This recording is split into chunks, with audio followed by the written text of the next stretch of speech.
tidak berubah sampai selama-lamanya.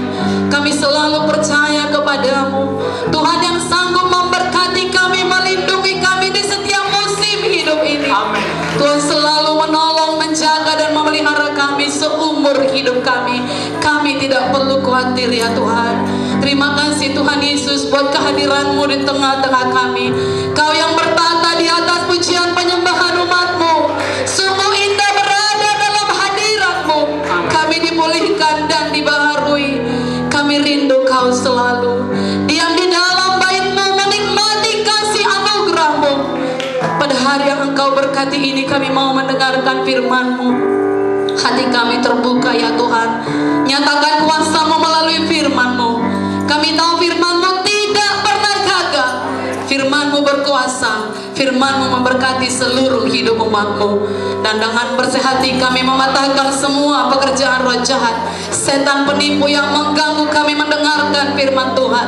Dalam nama Tuhan Yesus, roh tidak percaya kepada kebenaran firman Tuhan, segala kesombongan, keangkuhan, enyah dari tengah-tengah kami, segala roh yang membutakan mata rohani kami tidak berkuasa di dalam nama Tuhan Yesus. Dengan yakin kami berkata, roh Tuhan ada pada kami, mengurapi kami, dan Kau memberikan jalan keluar bagi setiap persoalan kami melalui kebenaran firman-Mu. Firman-Mu menjawab tantangan hidup pada zaman ini Tuhan. Dalam nama Tuhan Yesus kami berdoa, kami bersyukur. Haleluya. Bersama kita katakan amin, amin, amin dan amin. Silakan duduk umat Tuhan yang dikasihi Tuhan Yesus. Haleluya Bapak Ibu Saudaraku. Salam. Salam anugerah Tuhan. Coba ginikan kiri kanannya. Salam anugerah Tuhan. Karena kita belum bisa bersalaman ya. Nah, sehat semuanya? Sukacita semua di pagi hari yang indah ini? Cuaca agak mendung, tapi hati kita tidak boleh mendung. Tetap semangat, amin.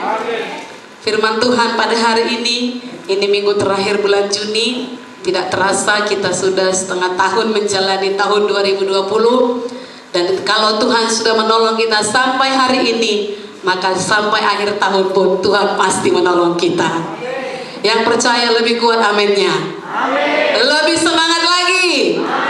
Haleluya. Berikan tepuk tangan yang meriah bagi Tuhan Yesus. Puji Tuhan. Firman Tuhan kepada kita hari ini, bahwa di dalam Tuhan selalu ada jalan. Amin. Kita buka Alkitab kita, Yunus 2 ayat 1 sampai 10.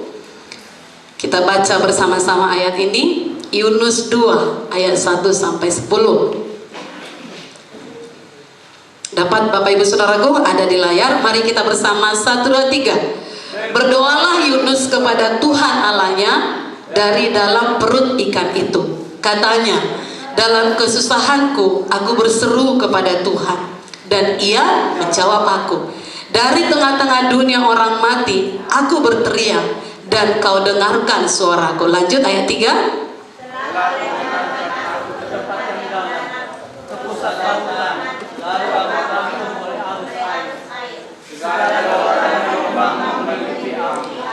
Dan aku berkata, telah terusir aku dari hadapan matamu. Mungkinkah aku memandang lagi bait-Mu yang kudus? Segala air telah mengepung aku, mengancam nyawaku. Samudra raya merangkum aku, lumut lautan membelit kepalaku. Di dasar gunung-gunung aku tenggelam ke dasar bumi. Pintunya terpalang di belakangku untuk selama-lamanya. Ketika itulah Engkau naikkan nyawaku dari dalam liang kubur, ya Tuhan Allahku. Ketika jiwaku letih lesu di dalam aku, teringatlah aku kepada Tuhan, dan sampailah doaku kepadamu ke dalam bait-Mu yang kudus. Mereka yang berpegang teguh pada berhala kesia-siaan, merekalah yang meninggalkan Dia yang mengasihi mereka dengan setia. Tetapi aku dengan ucapan syukur akan kupersembahkan korban kepadamu. Apa yang kunajarkan akan kubayar. Keselamatan adalah dari Tuhan. Lalu berfirmanlah Tuhan kepada ikan itu, dan ikan itu pun memuntahkan Yunus ke darat. Wow, kalau kita baca dari ayat ke ayat, saudaraku, sepertinya tidak ada jalan keluar. ketika berada dalam lembah kekelaman, ketika berada dalam ujian hidup atau masalah yang berat, seringkali kita bertanya, Tuhan, mengapa hal ini bisa terjadi? Tuhan, mengapa Engkau meninggalkan aku? Ketahuilah bahwa ada kalanya Tuhan mengizinkan kita masuk ke suatu keadaan yang sepertinya tidak ada harapan, dengan tujuan menguji kesetiaan dan iman kita. Karena itu, kita tidak boleh menyerah dan putus asa. Tadi kita membaca, saat berada di dalam perut ikan, Yunus tetap mengarahkan imannya kepada Tuhan. Haleluya. Dengan berkata, ketika jiwaku letih lesu di dalam aku, teringatlah aku kepada Tuhan, dan sampailah doaku kepadamu. Bayangkan, di perut ikan pun bisa berdoa. Berarti dia biasa berdoa. Ke dalam bait-Mu yang kudus, ayat 7 tadi. Secara manusia, Yunus sudah tidak memiliki harapan untuk hidup. Tadi dikatakan sudah tertutup, tidak ada harapan lagi. Tapi ia masih berkata, keselamatan adalah dari Tuhan. Dalam ayat 9 tadi. Ini pelajaran kepada kita.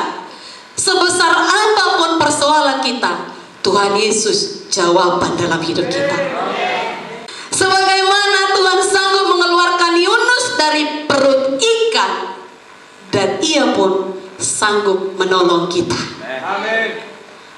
Haleluya. Katakan, Tuhan Yesus sanggup menolong saya. Nah, yang perlu kita ketahui adalah jangan sampai iman kita gugur karena persoalan. Tuhan Yesus pasti akan memberikan jalan keluar dalam setiap masalah. Kita baca Lukas 22 ayat 31 sampai 32. Hal inilah juga yang diinginkan Tuhan jadi pada kita. Lukas 22 ayat 31 32. Sama-sama 1 2 3. Simon, Simon, lihat, iblis telah menuntut untuk menampi kamu seperti gandum. Tetapi aku telah berdoa untuk engkau supaya imanmu jangan gugur. Dan engkau, jikalau engkau sudah insaf, kuatkanlah saudara-saudara. Tuhan Yesus berkata bahwa hanya iman yang tidak gagal yang akan membuat Simon kembali pada kehendak Tuhan dan dapat memperkuat dirinya, juga memperkuat saudara-saudaranya. Kalau iman kita gugur, gak bisa masuk kehendak Tuhan. Saudara kekasih, ketika seseorang gagal, biasanya cenderung akan menyalahkan diri sendiri. Ketika anak-anak tidak bertumbuh seperti yang diinginkan, biasanya orang tua berpikir sudah melakukan suatu kesalahan. Saat kita tidak kunjung belum mendapatkan pekerjaan yang lebih baik, kita merasa menjadi orang Kristen yang kurang atau tidak layak untuk diberkati. Nah, saudara kekasih, ketahuilah, apa saudaraku? Tuhan Yesus bisa menghentikan segala kesukaran kita di detik ini juga. Tetapi ada alasan mengapa ia tidak melakukan demikian. Kenapa gak langsung detik ini terjadi mujizat itu? Kenapa gak langsung detik ini dapat jawaban doa itu? Saudara kekasih, Yesus sangat mengasihi kita. Kasihnya sangat besar sehingga ia membiarkan kita berproses di dalam Dia. Saudaraku, satu hal yang perlu digarisbawahi dalam perkataan Tuhan pada Simon Petrus adalah supaya imanmu jangan gugur. Saudaraku, setan ingin kita menyerah, tetapi Tuhan Yesus mengasihi kita. Tuhan Yesus menginginkan iman kita tidak goyah, meskipun rasanya hidup ini sangat kacau. Tapi Tuhan mau iman kita tidak goyah. Katakan kiri kanan saudara, woi jangan goyah. Haleluya. Tuhan mau kita menemukan kekuatan dalam setiap persoalan. Tuhan mau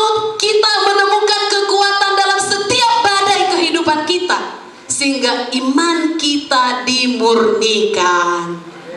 Jangan langsung katakan, jangan langsung menyalahkan diri sendiri, mengutuki diri sendiri, bahkan menyalahkan yang lain. Mari kita baca ayat yang biasa, 1 Korintus 10 ayat 13. Di sini sangat jelas dikatakan, 1 Korintus 10 ayat 13. Dapat saudaraku? Mari bersama kita baca. Pencobaan-pencobaan yang kamu alami ialah yang tidak melebihi kekuatan manusia. Sebab Tuhan setia, dan karena itu Ia tidak akan membiarkan kamu dicobai melampaui kekuatanmu. Pada waktu kamu dicobai, sehingga bagian akhir dari ayat ini mengatakan sehingga kamu dapat menanggungnya. Artinya bahwa Tuhan tidak menghilangkan masalah itu sama sekali dari hadapan kita. Masalahnya tetap ada, persoalan hidup masih sedang kita hadapi, tetapi kita sanggup menanggungnya. Jangan naif dan berpikir nggak akan ada masalah. Ada. Sebaik-baiknya kita hidup, sebanyak-banyaknya kita berdoa, tetap ada masalah. Tapi firman Tuhan menjamin kita sanggup menanggungnya. Dari ayat ini kita melihat 3 perkara, bahwa yang pertama, masalah tidak melebihi kekuatan kita. Tuhan memang mengizinkan iblis mencobai manusia. Ingat kisah Ayub. Dalam Ayub 1 ayat 12 dikatakan, sebegitu dahsyatnya, tetapi Tuhan membatasi kewenangan iblis atas Ayub. Perlu kita garis bawahi, iblis tidak semena-mena terhadap anak Tuhan. Haleluya. Haleluya. Dia tidak semena-mena. Saudara kekasih, jadi yang pertama yang harus disadari bahwa Tuhan tidak pernah mengizinkan pencobaan atau masalah melampaui kekuatan kita. Namun yang sering dialami oleh anak-anak Tuhan, ketika masalah datang, misalnya bobot masalah itu 60 kilo, 60 kilogram, langsung merasa tidak kuat dan jatuh. Padahal Tuhan telah mengaruniakan kekuatan untuk menghadapi masalah itu, lebih dari itu. Katakanlah 80 kilogram. Mana lebih besar, 60 atau 80? Tapi banyak anak Tuhan masih 60 kilo yang datang langsung jatuh. Saudaraku, jika kita minta tolong pada Tuhan, Dia akan memberikan kekuatan yang ekstra. Jangan tutup mulut kita dan menyerah begitu saja. Datang pada Tuhan, karena Dia pasti memberi jalan kepada kita. Itu yang pertama dari ayat tadi. Dan yang kedua, Tuhan setia pada janjinya. Kesetiaan Tuhan Yesus sudah dibuktikan dengan menyerahkan nyawanya demi dosa kita. Dalam Filipi 2 ayat 8 dikatakan, menegaskan hal ini, dan dalam keadaan sebagai manusia, Ia telah merendahkan dirinya dan taat sampai mati, bahkan sampai mati di kayu salib. Tuhan Yesus dengan caranya, secara supranatural, akan menolong kita tepat waktu, tidak terlambat dan tidak terlalu cepat. Jadi jangan menyerah. Haleluya. Nah, yang ketiga, Tuhan menyediakan jalan keluar. Apapun jalan keluarnya, yang harus kita pahami terlebih dahulu adalah pada Tuhan yang baik itu tidak ada sedikit pun niat jahat. Haleluya. Pada Tuhan yang baik itu tidak ada sedikit pun. Kiranya begitu kita juga anak-anak Tuhan, tidak ada sedikit pun niat jahat. Saudaraku, Tuhan Yesus baik dan tidak pernah berubah. Dia tidak pernah melakukan yang tidak baik kepada kita. Walaupun keadaan kita tidak baik, beban yang kita alami sangat berat, jangan pernah berkata bahwa Yesus telah melakukan yang tidak baik. Jalan keluar yang Tuhan berikan itu, apapun itu, adalah jalan keluar yang terbaik, yang terindah. Sebab Dia yang paling tahu kebutuhan kita, Dia yang paling tahu kehidupan kita. Dan menurut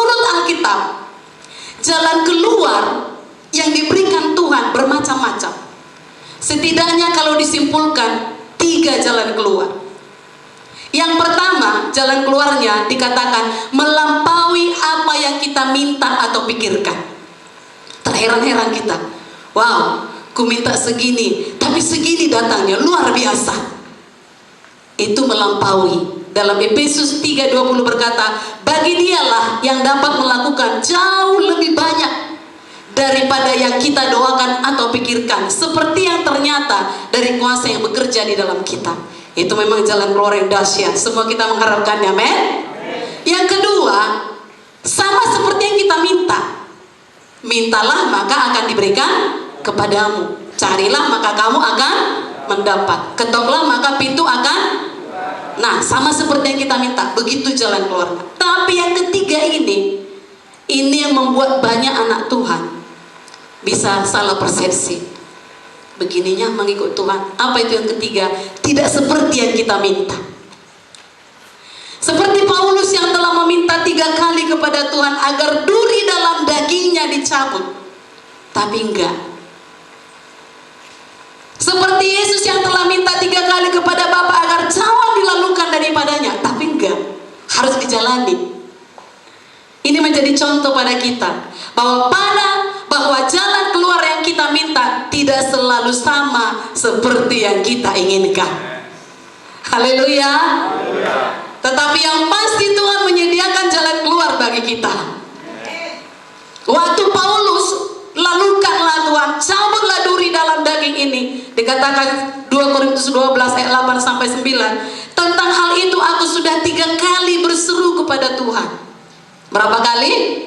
3 kali. Supaya utusan iblis itu mundur daripada aku. Apa utusan iblis dalam hidup saudara? Dan dikatakan, tetapi jawab Tuhan kepadaku. Bukan dikatakan Tuhan, ya sekarang kesembuhkan kau. Enggak. Apa dikatakan? Cukuplah kasih karuniaku bagimu. Sebab justru dalam kelemahanlah kuasaku menjadi sempurna. Itulah tidak seperti yang kita minta. Jawaban itu tidak seperti yang kita minta. Itulah sebabnya tetap andalkan Tuhan. Jangan menyerah, sebab Dia sedang bekerja. Yang manapun itu jalan keluar, apakah melebihi dari apa yang kita doakan, tetap bersyukur. Apakah seperti yang kita minta, lebih banyak lagi bersyukur. Apakah tidak seperti yang kita minta, jangan langsung letoy. Tetap andalkan Tuhan. Mazmur 20 ayat 7 berkata, sekarang aku tahu bahwa Tuhan memberi kemenangan. Katakan, Tuhan memberi kemenangan kepada saya. Tuhan memberi kemenangan kepada orang yang diurapinya. Tentu kita semua diurapi Roh Kudus, amin. Dan menjawabnya dari sorganya yang kudus dengan kemenangan yang gilang gemilang oleh tangan kanannya. Kemenangan yang gilang gemilang. Tuhan mengizinkan kita berada dalam masalah bukan karena Dia tidak baik, tapi Dia melatih otot iman kita. Bila kita menyadari Yesus ada di dalam kita, kita akan menjalani hidup dengan tenang. Sebesar apapun badai menyerang, kita tetap mampu melewatinya karena roh yang ada di dalam kita lebih besar dari segalanya. 1 Yohanes 4 ayat 4. Jadi jangan pernah merasa terpuruk. Nah, selanjutnya langkah yang harus kita lakukan supaya kemenangan yang dijanjikan Tuhan digenapi dalam hidup kita. Yang pertama, setia dan tekun membaca firman Tuhan. Jangan anggap ringan perihal membaca Alkitab.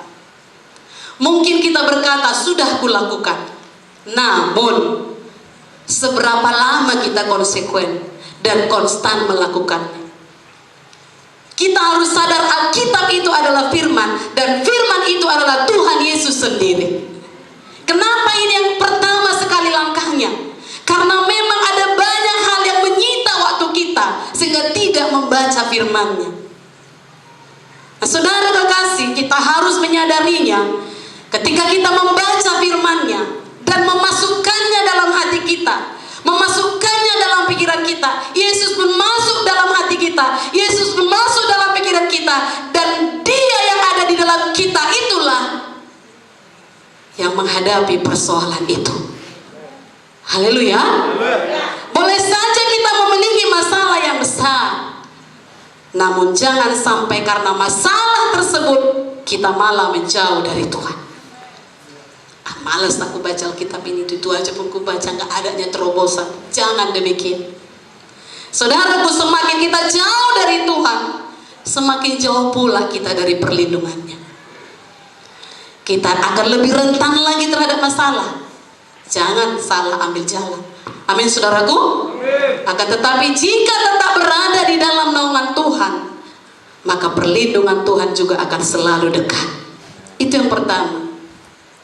Yang kedua, berdoa dengan sungguh-sungguh. Terdengar sederhana memang, itu mah udah biasa. Tetapi berdoa merupakan cara yang paling ampuh menurut Alkitab, yang dinilai paling ampuh untuk kita bisa mengatasi masalah kita. Sebagian orang mungkin tidak memprioritaskan berdoa ketika sedang diterpa masalah. Mereka mencari pertolongan dari manusia atau berdiam saja menunggu masalah selesai sendiri. Padahal berdoa sangat penting. Apa saudaraku? Sangat penting. Minggu lalu kita baca, serahkanlah khawatirmu kepada Tuhan. Bagaimana kita menyerahkannya? Dengan berdoa, maka Ia akan memelihara engkau. Tidak untuk selama-lamanya dibiarkannya orang benar itu goyah.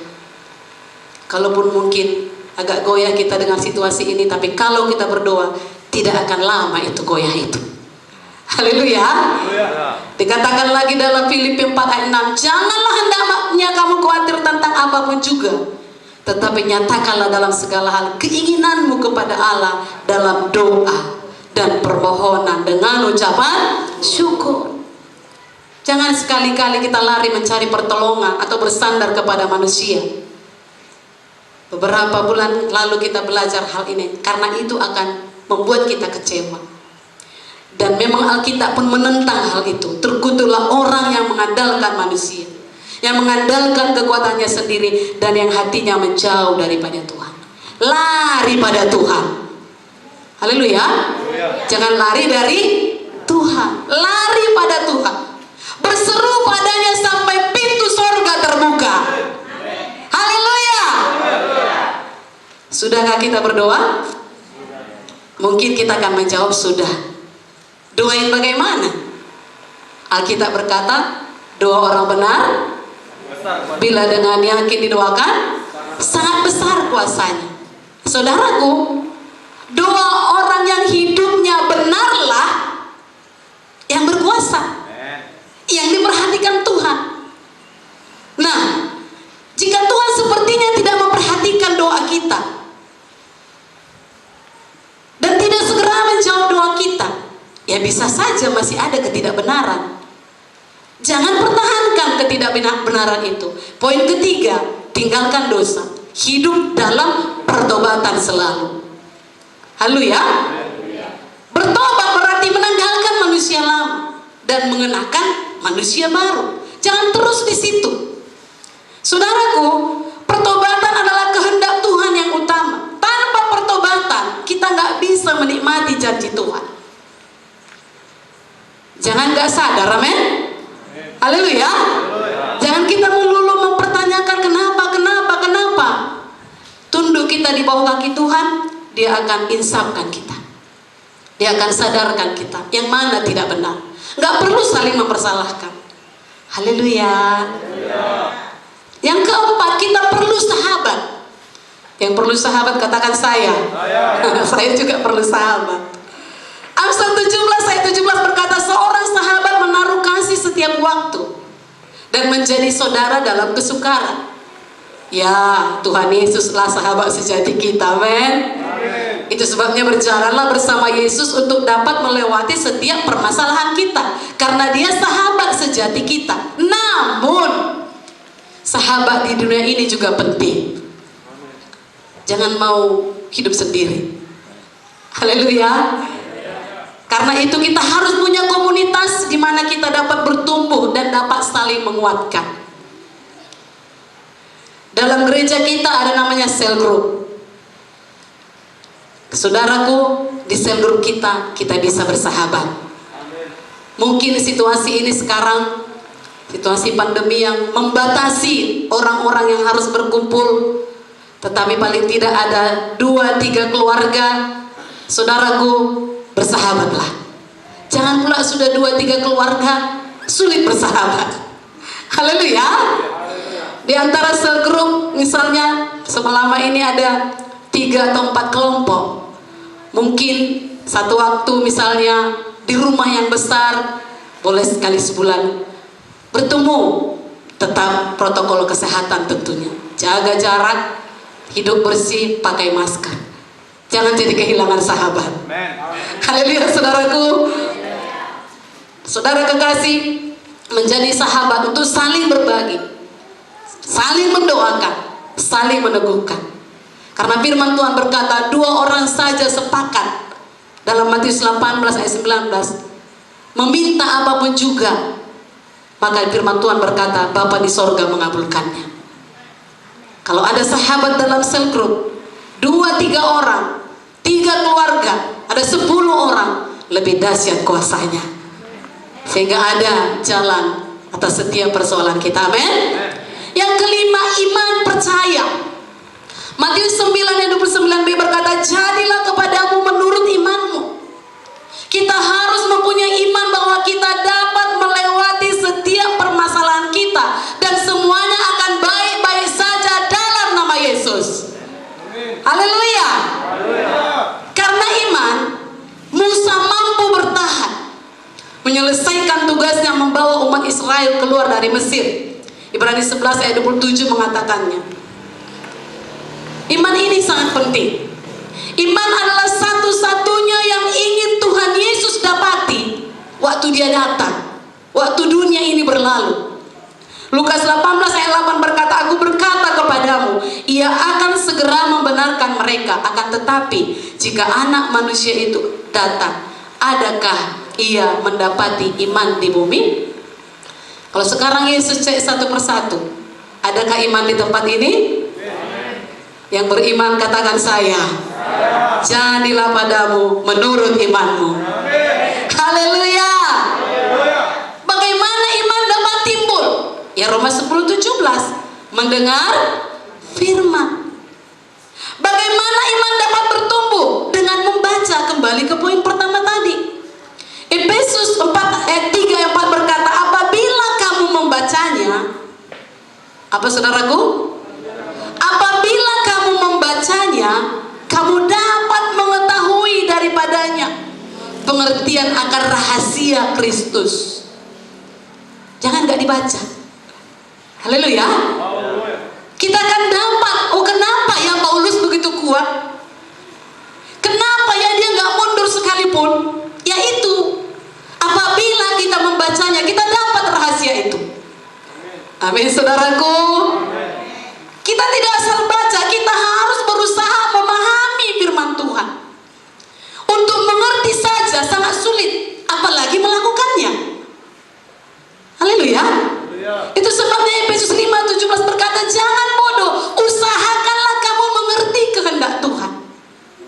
Untuk mengerti harus berusaha sungguh-sungguh, apalagi melakukannya.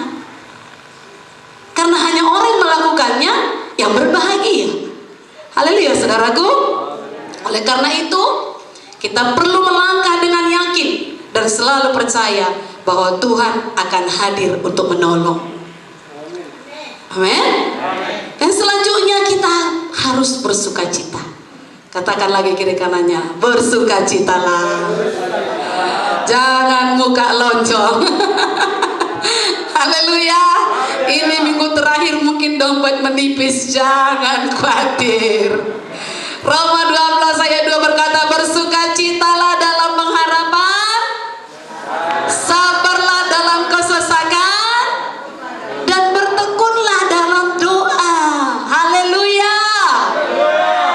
Amsal 17:22, ini semua tahu. Hati yang gembira adalah obat, seperti obat hati yang senang. Sebaliknya,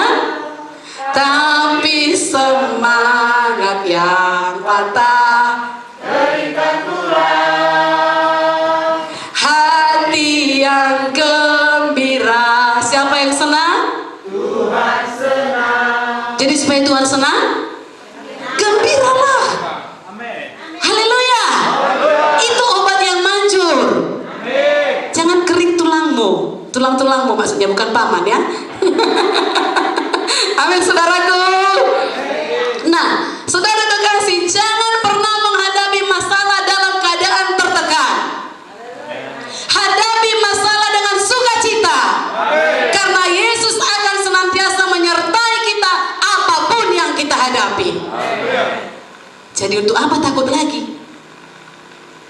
Haleluya. Kita punya Yesus yang hebat. Untuk setiap persoalan dalam hidup kita, Dia selalu memberi jalan. Memang walaupun kita sudah percaya Yesus, bukan berarti tidak ada masalah. Bedanya, kita tidak sendirian menghadapinya. Ada Yesus yang selalu menyertai kita. Yang selanjutnya, sabar menantikan Tuhan. Yesaya 40:31 berkata, tetapi orang yang menantikan Tuhan mendapat kekuatan baru. Jadi supaya selalu baru kekuatan kita, apa yang kita buat?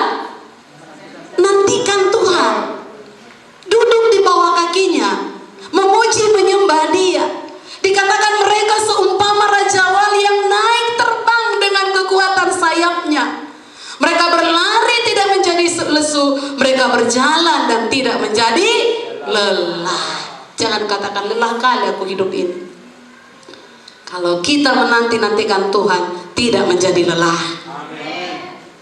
Selain memperoleh keselamatan dari Tuhan, yakni memperoleh tempat di sorga, Tuhan Yesus akan mengaruniakan mahkota kehidupan bagi kita yang memang mau menanti-nantikan Tuhan.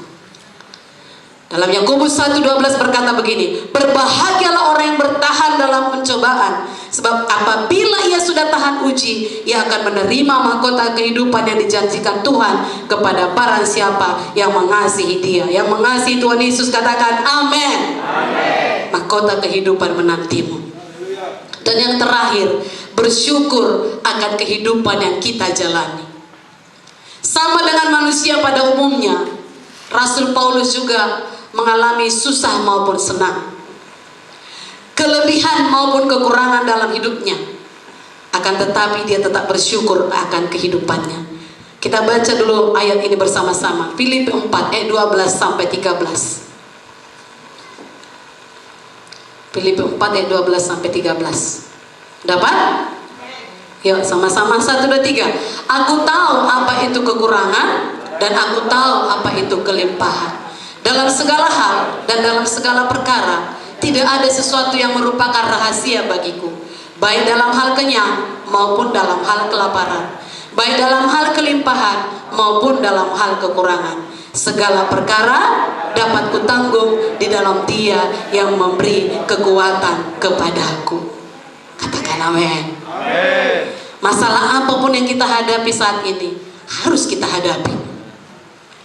Berhentilah menggerutu. Haleluya. Berhentilah berkeluh kesah. Sebaliknya, tetaplah tenang. Ucapkanlah syukur. Karena hati yang tenang menyegarkan tubuh. Amsal 14 ayat 30a. Dan kalau kita tenang, Yesaya 30:15 berkata, disitulah kekuatan kita. Katakan kiri kanan saudara, jangan berkeluh kesah. Berhenti menggerutu. Jangan gerasa gerusu. Haleluya. Jangan pernah putus asa dan merasa diri sebagai orang yang paling menderita. Karena jika kita peka terhadap kondisi sekitar, banyak orang yang masalahnya lebih besar dari kita. Masalahnya kita nggak peka aja. Kita merasa kitalah yang paling susah. Oleh karena itu, apapun yang terjadi, patut bersyukur kepada Tuhan. Bersyukur karena kita masih diberi kekuatan untuk menghadapi masalah hidup. Kalau sudah nggak diberi lagi kekuatan, lemah, letoy dan sudah dikubur, nggak ada lagi waktu. Kita tidak menghadapi masalah seorang diri. Ada Tuhan yang selalu berada di sisi kita, bahkan di dalam kita. Pada dasarnya Tuhan menyediakan jalan keluar bagi semua persoalan hidup kita. Jadi tidak ada masalah yang tidak ada jalan keluarnya. Sekali lagi saya ulang, tidak ada masalah yang tidak ada jalan keluarnya. Yesus adalah jalan. Yohanes 14 ayat 6 ini harus kita tahu. Akulah jalan dan kebenaran dan hidup. Dialah jalan itu. Artinya Tuhan Yesus mampu membuat jalan dari yang sebelumnya tidak ada jalan. Itu dia. Yesaya 43:19 berkata, lihat aku hendak membuat sesuatu yang baru, yang sekarang sudah tumbuh, belumkah kamu mengetahuinya? Iya, aku hendak membuat jalan di padang gurun dan sungai-sungai di padang belantara. Apa maksudnya? Gak ada yang sulit bagi dia. Haleluya. Di padang belantara gak ada itu sungai, tapi bisa dibuatnya. Ketika menghadapi masalah, ketika kita sudah merasa tidak mampu dan tidak kuat, jangan langsung memutuskan tidak ada jalan keluar. Percayalah, selalu ada jalan keluar dari Tuhan Yesus. Sebab bagi Tuhan tidak ada yang mustahil. Lukas 1:37. Masih tahan sedikit lagi. Memang waktu saya sudah habis, tapi karena memang ibadah kita pun terlambat masuknya, 5-7 menit bisa? Nah, bagaimana jika kita sudah berusaha keras, sudah berdoa, dan sudah melakukan hal-hal yang tidak bertentangan dengan firman Tuhan, tetapi belum juga ada jalan keluar? Gimana pula itu? Jawabannya adalah bertahanlah. Apa saudaraku? Mengapa harus bertahan? Bagaimana cara bertahan? Apa yang kita peroleh jika kita mampu bertahan? Ini pertanyaan-pertanyaan Ayub. Dikatakan Ayub 6:11, apakah kekuatanku sehingga aku sanggup bertahan? Dan apakah masa depanku sehingga aku harus bersabar?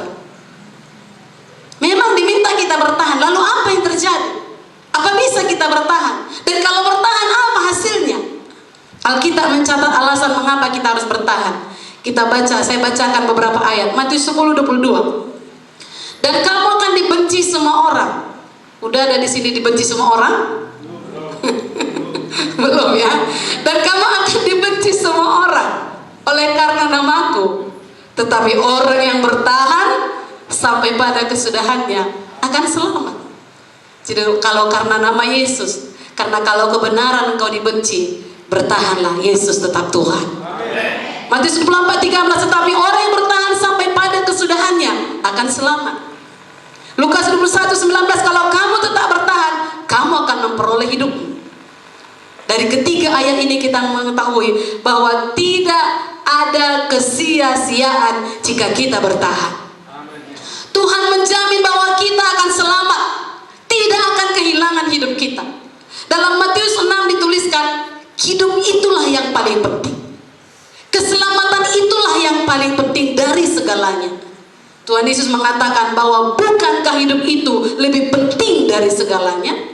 Artinya, keselamatan di dalam Yesus itu yang utama.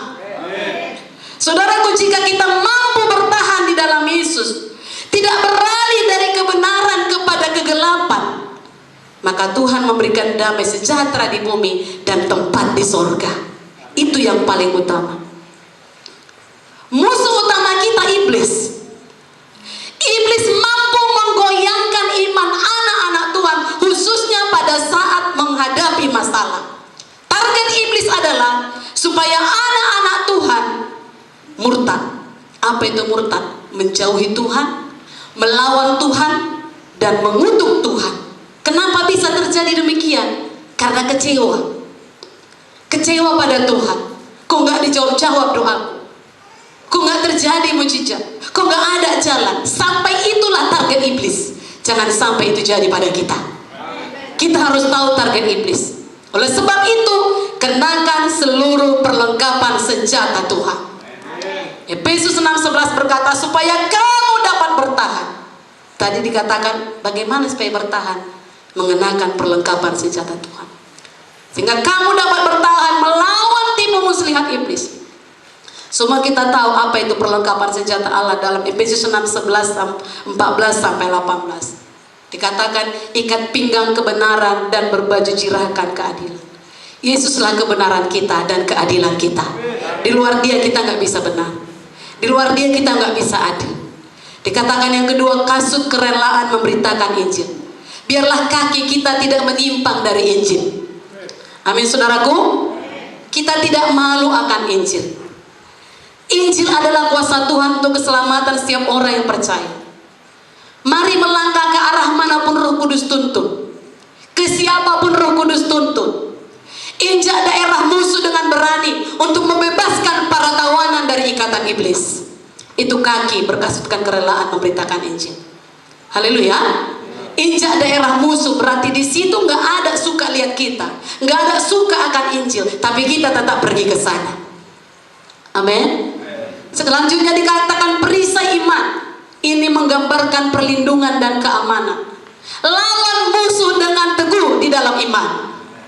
Pilih untuk berjalan dengan iman, bukan dengan apa yang kelihatan atau situasi. Apapun yang terjadi, perisai iman. Hadapi dengan iman. Dan selanjutnya dikatakan ketopong keselamatan dan pedang roh, yaitu firman Tuhan. Lagi-lagi firman Tuhan. Menjaga pikiran kita dari panah-panah musuh. Itulah firman Tuhan. Musuh itu akan terus berkata sampai target iblis tadi jadi. Melawan Tuhan, menjauhi Tuhan, itulah targetnya. Jangan sampai, karena ada firman, kita bisa menjaga pikiran kita dari panah musuh. Amin. Dan yang terakhir dikatakan doa. Berdoalah setiap waktu dalam roh. Itu adalah cara kita mendapat kekuatan rohani dari Tuhan. Seluruh senjata Allah tersebut adalah alat yang telah diberikan Tuhan, yang membantu kita menang secara rohani, mengalahkan serangan setan dan pencobaan-pencobaan yang datang. Amin. Haleluya. Saudara percaya Tuhan akan memberi jalan? Apapun yang sedang saudara hadapi, ada jalan keluarnya. Mari kita bangkit berdiri. Haleluya. Haleluya. Serahkanlah khawatirmu kepada Tuhan. Renungan hari ini, maka Ia akan memelihara engkau. Dia buka jalan kepadamu. Saat tiada jalan, Dia sanggup membuka jalan. Tidak selamanya dibiarkannya orang benar itu goyang. Berdoa tiap hari supaya dapat jalan keluar dari setiap persoalan. Jangan ada iman kita yang gugur menghadapi apapun. Dan firman Tuhan berkata, hikmahnya hari ini, dan engkau, jika engkau sudah insaf, kuatkanlah saudara-saudaramu. Haleluya. Haleluya. Jangan kuat sendiri. Amin. Kuatkan saudara-saudaramu. Amin. Haleluya.